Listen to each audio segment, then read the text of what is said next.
उस वंश की कहानी जिसने भारत पर लगभग 300 साल तक शासन किया। मुगल वंश। साल था 1526। मध्य एशिया से आया एक साहसी योद्धा जीरुद्दीन मोहम्मद बाबर। उसने पानीपत के प्रथम युद्ध में इब्राहिम लोदी को हराया और भारत में मुगल वंश की नींव रखी। बाबर मुगल वंश का संस्थापक तोपखाने का प्रयोग आत्मक था। तुजु के बाबरी।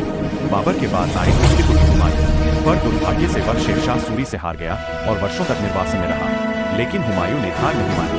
1555 में उसने दिल्ली फिर से जीत ली, हालांकि जल्द ही उसकी मृत्यु हो गई।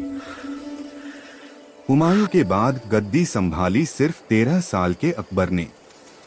यही वह शासक था जिसने मुगल साम्राज्य को भारत का सबसे शक्तिशाली साम्राज्य बना दिया। अकबर की विशेषताएं: धार्मिक सहिष्णुता, राजपूतों से मित्रता, दीन-ए-इलाही, मजबूत प्रशासन।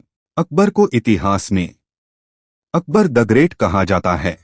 अकबर के बाद आए जहांगीर, उसे न्यायप्रिय शासक माना जाता है। उसने जंजीरें अदालत लगवाई ताकि कोई भी आम व्यक्ति न्याय मांग सके।